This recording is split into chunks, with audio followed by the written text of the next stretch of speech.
Again, my name is Knob. This video is the fourth part of Voodoo and Christianity are the same religions. For those who this is your first time watching me or first time watching a video, so you're starting from scratch. But for those of you who already watched those first three videos of how I show how Jesus and Voodoo, how Voodoo and Christianity, Jesus, the head of Christianity, how Christianity and Voodoo are the same religions.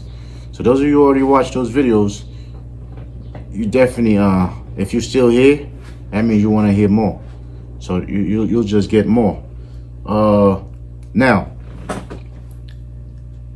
in Voodoo, here's another parallel between Voodoo and Christianity.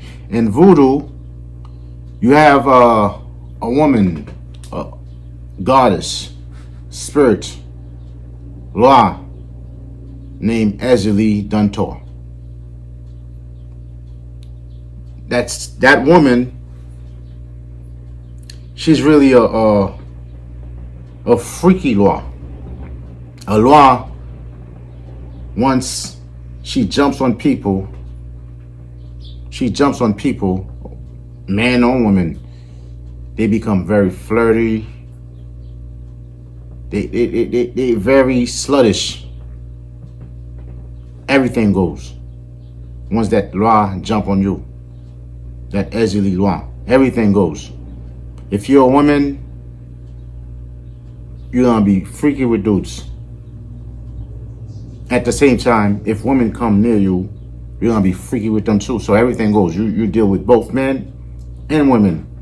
When you possess by that so-called, when you so-called possess, not that really anything jump in the head like they say, you get mounted by Ezili, a dead woman that died a long time ago. And then now they turn her to some goddess, and then now they somehow invoking her spirit to jump to mount them like a horse, a horseman on top of a horse riding. It's funny, even that alone shows you there's some sexual thing going on. Imagine I'm a man, and then I'm in a religion. This guy, a dead spirit, a dead guy, a spirit of a dead guy, been dead. Now he has to mount me he has to ride me like a horseman, and I'm the horse. The only way, if you're a man, you think that makes sense. I mean, that's what you do. That's what you do. You gotta have some gay tendency. You gotta want to be ridden by another guy. Well, I understand if it was a woman and you're a man, then say, "Oh, that spirit, that Loa gonna ride you." Well, I mean, I'm not gonna have any problem with that. I wouldn't have any problem with that. Well, because I'm a Hebrew. I believe in the Torah, the Most High's laws, the laws that the so-called white Jews are following. I believe in those laws. The laws that say if I'm a man, it's best that I get as many wives as I want, as long as they all down. But I'm not supposed to go deal with a man. I rather that law, instead of a law, the other law, where if I'm a man, I get as many men. No, that's not the vibe according to the Most High, according to my spirit, according to so if you're a man, you believe in something that says another man gonna ride you, and you say, no, that's just spiritually. That's just a spirit. No man's spirit gonna jump on me, no matter what. No man's spirit gonna jump on me. And if it's a woman's, that spirit thing, that's some voodoo thing.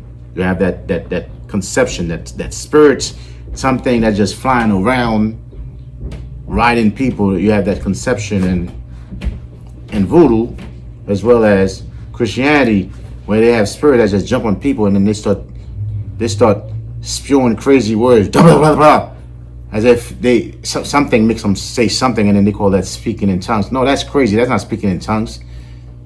That's everything except speaking in tongues. That's some crazy speaking, and then nobody understand what the hell that person said. Nah, that's not speaking in tongue. Although when you read the Bible, although I'm not into the New Testament, the Jesus thing, when you read it, it says speaking in tongue was speaking in other languages that other people understand, which means they start hearing you speaking French, Creole, Spanish, Latin, Greek. But instead, when you go to church, you got somebody yelling some words that have nothing to do with any religion that was ever created. And then they call that speaking in tongues. So they must be reading the Bible, or the New Testament, upside down. If they in their mind, that's what that means. Although there are some Christians who do understand, so-called Christians do understand speaking in tongues doesn't mean, the person is saying something people don't understand. Because when I used to go to church, people who claim they were speaking in tongues, whatever language they were speaking, that language was not a tongue. It was not a tongue that they speak anywhere on earth. That was just some crazy thing they were saying. So this video, this similarity, like I said, now is with Ezili, who's the so-called loi of some freaky loi that jump on people and make them act freaky. So now in Christianity, that is the so-called Virgin Mary. Ezili is Virgin Mary. She was that virgin that got pregnant, still not just engaged, still not married yet, and then she had a bunch of kids. Although Christians, they never want to talk about, oh, Mary had this kid after Jesus, and that kid, and that kid, and that kid, and that kid. I guess the people who took voodoo and created Christianity with it, they were still trying to push that Ezili thing, so that woman can't be just, dealing with no man, just, get pregnant by just some ghost. So even the one who pushed the ghost story, not only she had Joseph as a husband to have kids, she also got pregnant by another thing, and that was the ghost. According to the law of the Tanakh, according to the Torah, she would be a hoe, because she's dealing with two different men at the same time. One is a ghost that got her pregnant, and then she went and got pregnant by the other guy named Joseph. And Joseph, he knew about the ghost. So for those of you who believe some so-called God got Mary pregnant, that is adultery. For those Christians who believe in that, although the true teaching of Christianity is really the one where she got pregnant by a ghost. But those other Christians, Israelites who believe in Christianity, or any other Christians, some Jehovah's Witness, Jehovah's Wickedness, whatever, they want to pretend that that story is not saying this. No, it's not saying some woman that got pregnant in a weird way. No, it's Joseph really who did it. But when you really analyze it, you see that's what it was saying. That Mary got pregnant not by Joseph. So if Mary got pregnant by, first another dude came, named whatever, another angel, I think Gabriel. So one dude came to her to tell her that you're gonna get pregnant by another dude, while you have another dude as your husband. That's some hoe stuff. That's hoeing, according to the law of the Tanakh. So that Ezili is Mary, and that Ezili in voodoo, she's really the loi, the goddess of love. The goddess of love, because when people gets mounted by her, the love that she's showing is like she's flirting with everybody. She want to have sex with everybody, men, women. That's why a lot of Haitian women, a lot of them who's into that voodoo and they into that Ezili thing, a lot of them are lesbians. Because if you're gonna have that law in you, that law in you, mount you, now you got to do something where they call it in voodoo, you have to marry that loi. because this is the law of your family. You have to marry that law. And what if, just like in the mafia, you have the godfather, godmother thing where the spirit is passed down to the next, there's a so-called guardian angel, that spirit of the family, that law of the family is passed down to the next person, and in the next generation, and in the next generation. So the time when it passed down to the female one, and then to consummate the marriage between that person and the law of the family, you gotta go to some voodoo temple and sleep with that sleep with that spirit.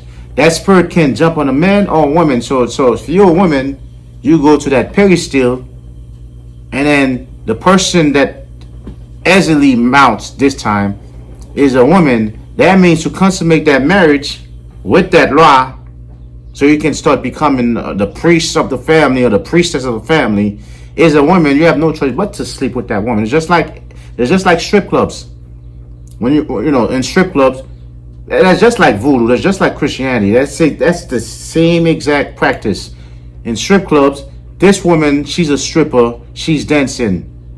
When a man asks for a lap dance. She has to dance, whether she likes men or not.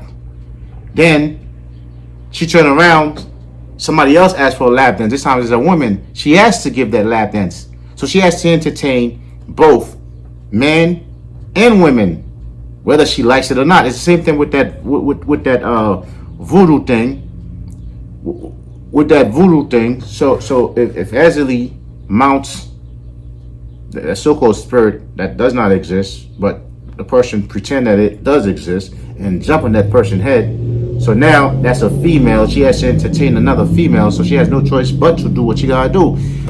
The same way it works for a man who get possessed, who get mounted by Ezili.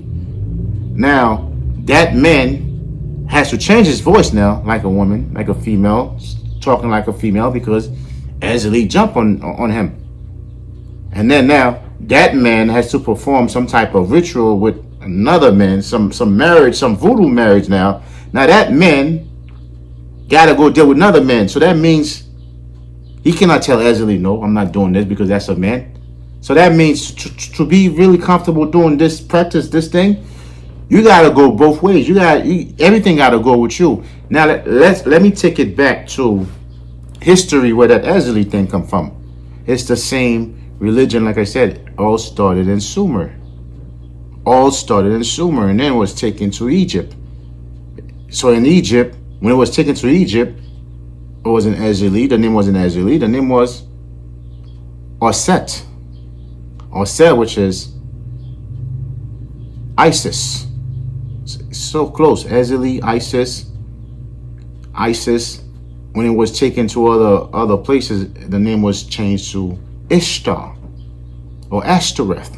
It's funny how Ashtoreth sounds so close to the Haitian word Shoret, a woman who likes to sleep around. Ashtoreth, Shoret, whatever. So Ashtoreth or Astarte is still the same woman. So, but originally that same woman, originally was called Inanna in the Sumer religion. Now, the people, so there was the cult of Isis, there was the cult of Inanna, or Ashtoreth, or Semiramis, that's another name. Well, the Greek called the goddess of love, which is the same again, that's the same Mary, that's the same Ezili. The Greek called her Aphrodite. That's the goddess of love. So now let's take it back to the cult of people who follow that cult, the Isis cult, the Ashtoreth cult. Well, the Masons, they will call the female who practice that Masonic thing, they'll call them Eastern stars, from the word Ishtar. It's that same woman. Ishtar, Eastern stars. So now, back then, when men practiced that cult, they had to be gay. They had no choice. In fact, most men, if not all of them, once they follow that cult of Inanna, Ishtar, they were what they call eunuchs. Eunuchs is a dude who got physically castrated. That's a dude, his penis was cut off. And a lot of dudes, they volunteered to have their penis cut off back then in history, once they were following that cult, the cult of Inanna, because they had to be just like her. They worship her, they love her so much, they were willing to turn themselves to a woman. And the way they turn themselves to a woman is by having their penis castrated, cut off.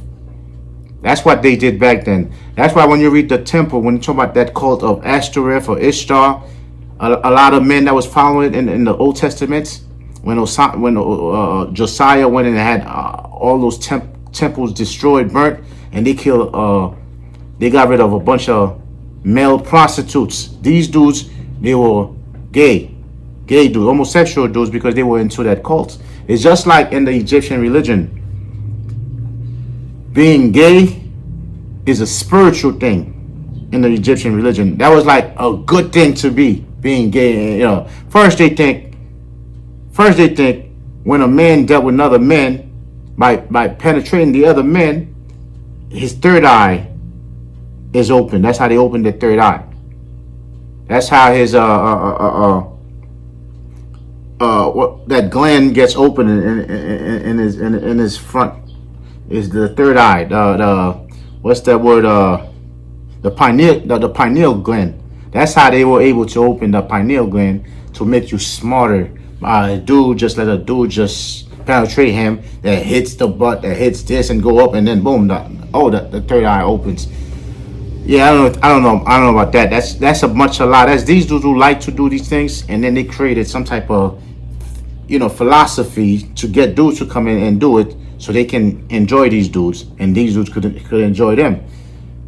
So that gay thing in the Egyptian thing, to open a dude's third eye, that was crazy. That was some gay thing they wanted to do, but they put it on religions, And then with the Egyptian religion again, you had where gods, to show that manhood, that they would take over another god. They would show that they were more vigilant, more of a man than the other god, as in the case of with Seth, so-called Osiris' brother, to prove that he was really the heir to the throne. He was more of a god than his nephew, Horus, because there was some type of competition, and then eventually after the competition, they both had to come in and stood in front of judges.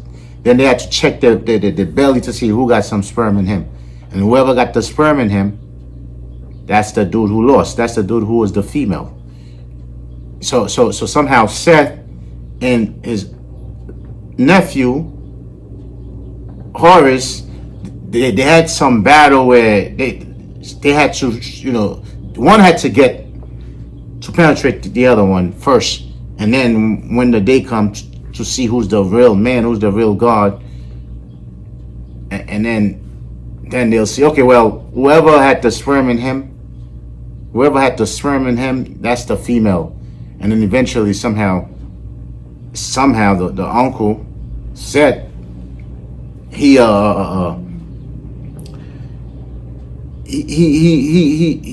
somehow was the big man. He the one who did his thing, but somehow his nephew tricked him. Somehow he caught the sperm in his palm, and then his mother, Isis, put it in some food and gave it to a Seth, and then Seth ate the food, not knowing that he was eating his own sperm.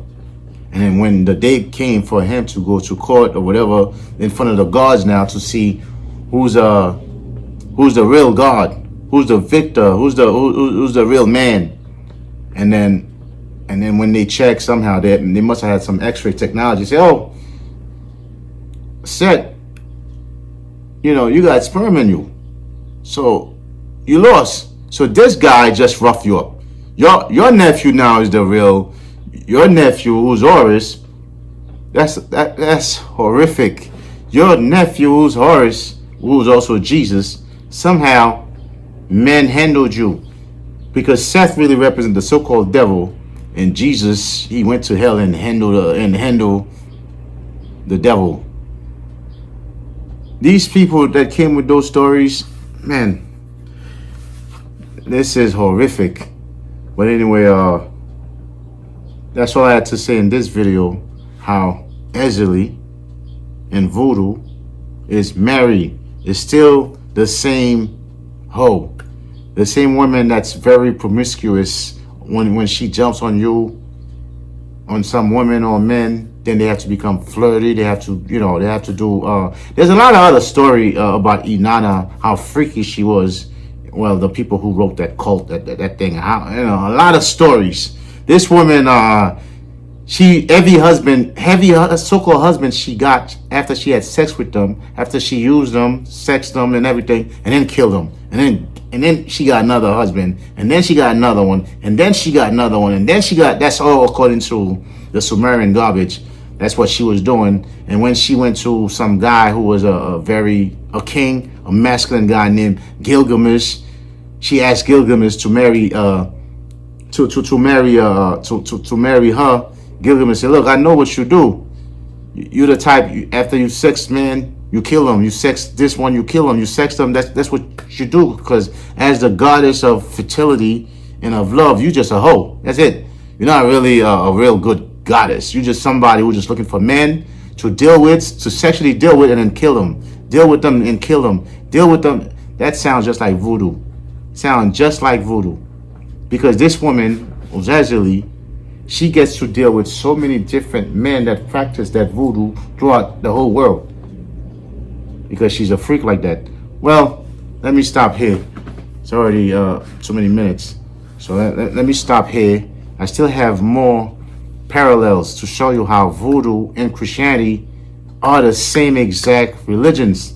So those of you who practice voodoo, so now you get to know that when Christians try to make you feel bad because white supremacy have demonized voodoo as something very bad, while they make Christianity look good. So all those Christians, not Catholics, because a lot of Catholics have no problem practicing voodoo and Catholicism at the same time. It's those other Christians like Baptists, Protestants, Jehovah's Witness, Seventh-day Disadvantage, all these others.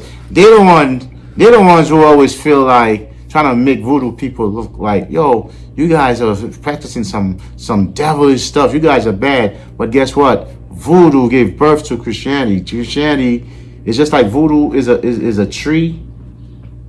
Then you have different branches. Christianity is one. Islam is another one. Rastafarianism is another one. Hinduism is the same tree as voodoo. It's the same religion. Shintoism is another one.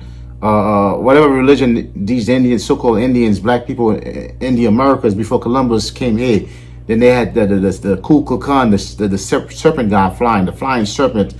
That's still voodoo. That's still the same thing. They believe in the great spirits. That's not Jew. So all the heathen religions, they are all the same religions. They just have different names, and they change the characters. They give them different names, and they added a little story here, a little story there. But they are all the same religion. So when people in this world saying, there's only one God, partially they're wrong, partially they're right. The God that they're referring to, those are the God of the heathen religions. There is one. There is one, and that's the serpent in the Tanakh. That's some spirit guy. It's so confusing. One instance he's a serpent, and in another instance he's some guy in hell.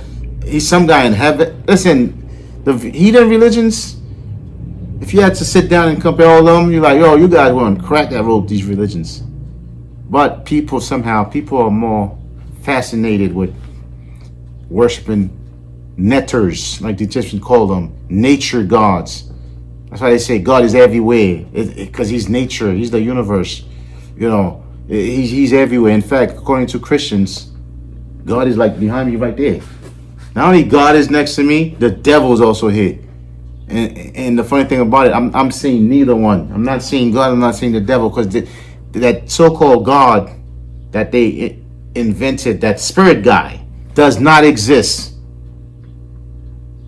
I'm not saying the so-called God of the Old Testament, the Tanakh, Yah, doesn't exist. The physical God that ate with Abraham, but I may not be exist to him, because when I talk, he doesn't really talk back to me.